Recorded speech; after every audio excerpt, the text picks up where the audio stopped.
नमस्कार विद्यार्थी मित्रांनो, स्वागत आहे तुमचं आजच्या नवीन व्हिडिओमध्ये। तर आज आपण 1 मार्च 2025 च्या चालू घडामोडी पाहत आहोत। यामध्ये आपण खूप महत्त्वाचे काही 10 प्रश्न आणि त्यांचे स्पष्टीकरण पाहण्याचा प्रयत्न केलेला आहे। तर मित्रांनो, तुम्हाला जर या व्हिडिओची PDF हवी असेल तर व्हिडिओच्या डिस्क्रिप्शन बॉक्समध्ये आपल्या टेलिग्राम चॅनलची लिंक आहे। तेथे तुम्हाला सर्व व्हिडिओच्या PDF अगदी फ्री मध्ये मिळतील।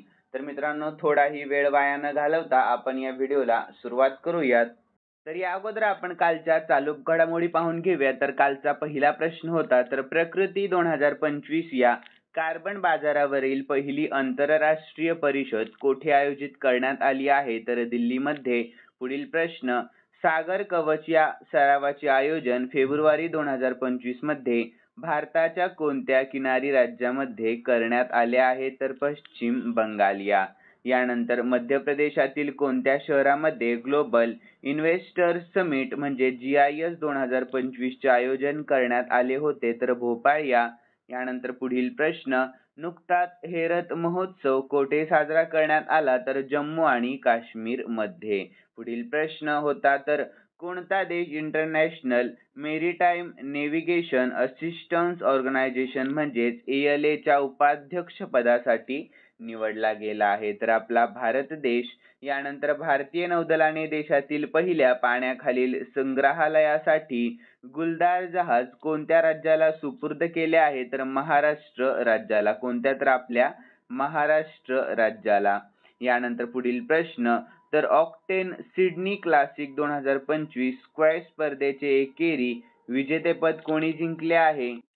तर याचे योग्य उत्तर आहे सौरव घोषल यांनी जिंकले आहे। तर यानंतर महाराष्ट्र ओपन सिंगल्स 2025 चे विजेतेपद नुकतेच कोणी जिंकले? तर डेलीबोर स्वरसिनाने जिंकले आहे। कोणी? तर डेलीबोर स्वरसिनाने। ठीक आहे। तर यानंतर विद्यार्थी मित्रांनो, आपण आजच्या चालू घडामोडी पाहून घेऊयात। आणि आजचा पहिला प्रश्न आहे, business leader of the year अवॉर्डच्या 23व्या आवृत्तीमध्ये CEO ऑफ द इयर पुरस्कार नुकताच कोणाला मिळाला? तर याचे योग्य उत्तर आहे ऑप्शन ए, समीर कनोडिया यांना मिळालेला आहे। तर याविषयी आपण महत्त्वाची माहिती देखील पाहूयात।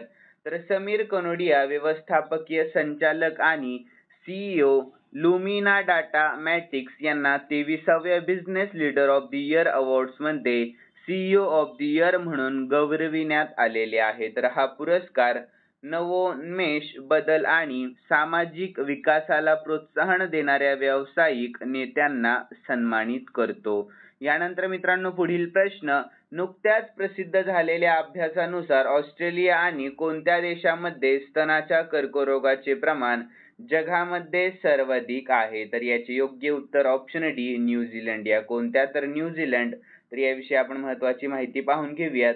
तर ऑस्ट्रेलिया आणि कॅनडामधील संशोधकांनी अलीकडेच 185 देशांमधील स्तनाच्या कर्करोगाच्या घटना आणि मृत्यू दरांचे विश्लेषण केले आहे।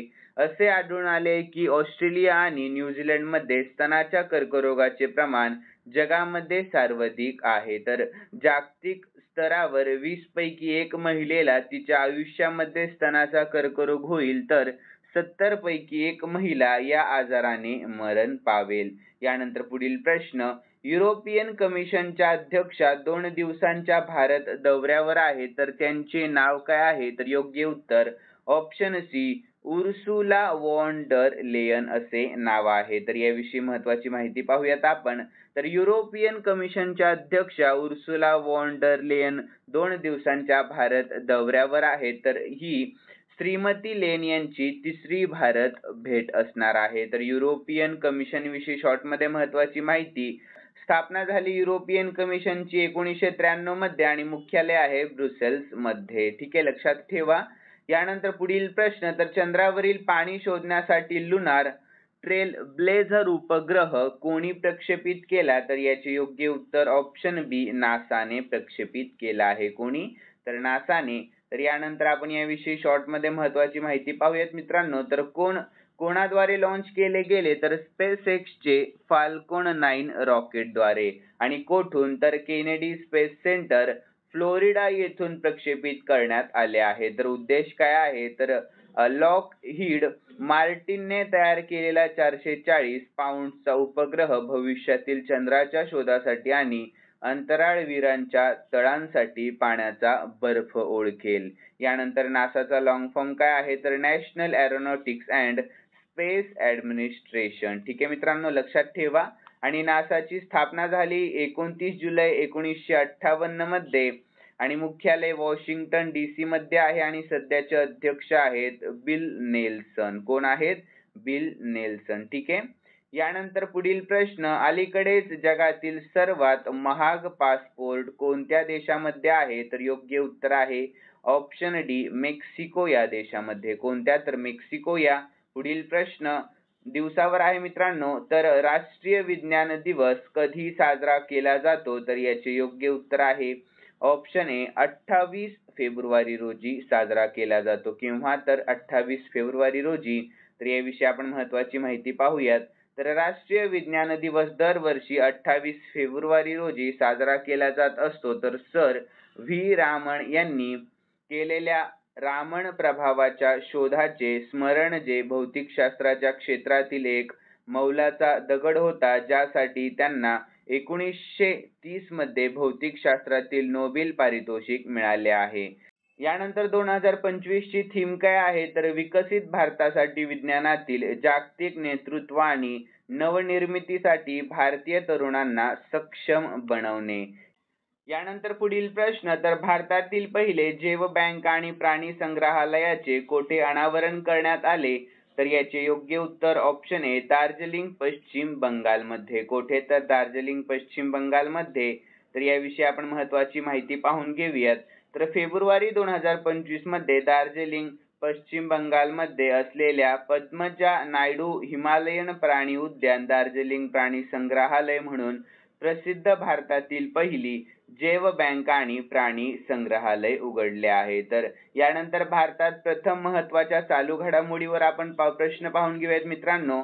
तर देशातील पहिले डिजिटल संग्रहालय कोठे उघडण्यात आले तर आपल्या महाराष्ट्र राज्यामध्ये.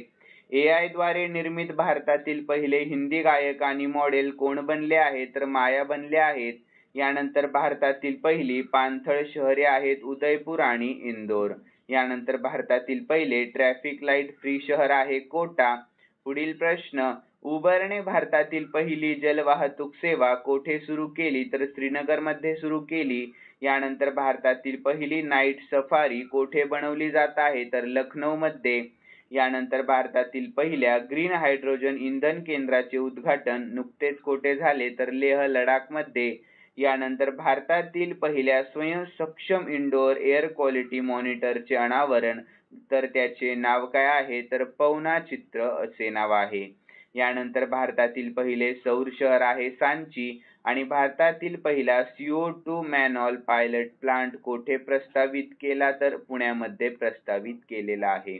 यानंतर पुढील प्रश्न, तर माउंट ड्युकोनो ज्वालामुखी कोठे आहे तर याचे योग्य उत्तर आहे ऑप्शन बी इंडोनेशियामध्ये. कोठे तर इंडोनेशियामध्ये आहे. तर याविषयी आपण महत्त्वाची माहिती पाहून घेऊयात. तर इंडोनेशियातील उत्तर मालुकू प्रांतातील ड्युकोनो ज्वालामुखीचा नुकताच उद्रेक झाला तर त्यानंतर ज्वालामुखीचा इशारा देण्यात आलेला आहे. तर या अंतर्गत 5 किलोमीटरच्या खाली असलेल्या विमानांच्या उड्डाणावर बंदी घालण्यात आलेली आहे. तर माउंट ड्युकोनो हे हलमाहेरा बेटावर स्थित आहे आणि 1933 पासून सतत सक्रिय आहे. तर इंडोनेशियातील 127 सक्रिय ज्वालामुखींपैकी एक आहे. तर इंडोनेशियाविषयी शॉर्टमध्ये महत्त्वाची माहिती, तर राजधानी आहे इंडोनेशियाची जकार्ता, अधिकृत भाषा आहे इंडोनेशियन आणि सध्याचे राष्ट्रपती कोण आहेत तर प्रोबोवो सुबियांतो हे सध्याचे राष्ट्रपती आहेत. कोठील तर इंडोनेशिया मधील. यानंतर पुढील प्रश्न, राष्ट्रीय धन्वंतरी आयुर्वेद पुरस्कार नुकताच कोणत्या मंत्रालयाकडून दिला जातो तर याचे योग्य उत्तर आहे ऑप्शन डी आयुष मंत्रालय. कोणत्या तर आयुष मंत्रालयाकडून दिला जातो. तर याविषयी आपण महत्त्वाची माहिती पाहून घेऊया. तर भारत सरकारच्या आयुष मंत्रालयाने 2025 च्या राष्ट्रीय धन्वंतरी आयुर्वेद पुरस्काराने 3 प्रख्यात चिकित्सकांना सन्मानित केले आहे. तर प्रतापराव जाधव आयुष मंत्रालयाचे राज्यमंत्री म्हणजे स्वातंत्र्य प्रभार सांभाळतात आणि आरोग्य आणि कुटुंब कल्याण मंत्रालय यांच्या हस्ते मुंबई येथे झालेल्या एका कार्यक्रमात पुरस्कार प्रदान करण्यात आलेले आहेत. यानंतर मित्रांनो विजेत्यांना प्रशस्तीपत्र, भगवान धन्वंतरीची मूर्ती असलेली ट्रॉफी आणि 5 लाख रुपयांचे रोख पारितोषिक देण्यात आलेले आहे. ठीक आहे. यानंतर पुढील प्रश्न आहे 10वा आणि शेवटचा प्रश्न आहे मित्रांनो. तर UN महिला शांती सैनिकांची पहिली परिषद नुकतीच कोठे आयोजित करण्यात आली?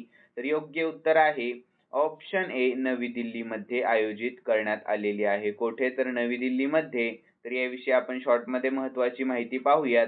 तर UN महिला शांती रक्षकांसाठी पहिली परिषद 24 ते 25 फेब्रुवारी 2025 रोजी नवी दिल्ली येथे आयोजित करण्यात आलेली होती, ज्यामध्ये 35 देश सहभागी झालेले होते. तर हे परराष्ट्र व्यवहार मंत्रालय, संरक्षण मंत्रालय आणि भारतीय लष्करांच्या संयुक्त राष्ट्र शांतता केंद्र यांनी आयोजित केले होते. तर संयुक्त राष्ट्रांच्या शांतता मोहिमांमध्ये भारत दुसऱ्या क्रमांकाचा सर्वात मोठा योगदानकर्ता आहे आणि 2024 मध्ये सर्वात मोठी महिला दल 176 सैनिक अशा होत्या. ठीक आहे मित्रांनो. यानंतर आपण खालील प्रश्न स्पेशली तुमच्यासाठी ठेवलेला आहे आणि हा प्रश्न आपण कालच्या चालू घडामोडीमध्ये पाहिला होता. ज्यांनी कालचा व्हिडिओ पाहिलेला असेल त्यांना नक्कीच या प्रश्नाचे उत्तर येईल अशी मी अपेक्षा करतो. तर प्रश्न असा आहे, भारतीय नौदलाने देशातील पहिल्या पाण्याखालील संग्रहालयासाठी गुलदार हे जहाज कोणत्या राज्याला सुपूर्द केले आहे? तर याचे योग्य उत्तर तुम्हाला आपल्या कॉमेंट बॉक्समध्ये सांगण्याचा प्रयत्न करायचा आहे मित्रांनो. आणि तुम्हाला जर आजचा व्हिडिओ आवडलेला असेल तर नक्कीच या व्हिडिओला लाईक करा आणि सबस्क्राईब करायला अजिबात विसरू नका. तर चला भेटूयात नवीन व्हिडिओमध्ये. धन्यवाद.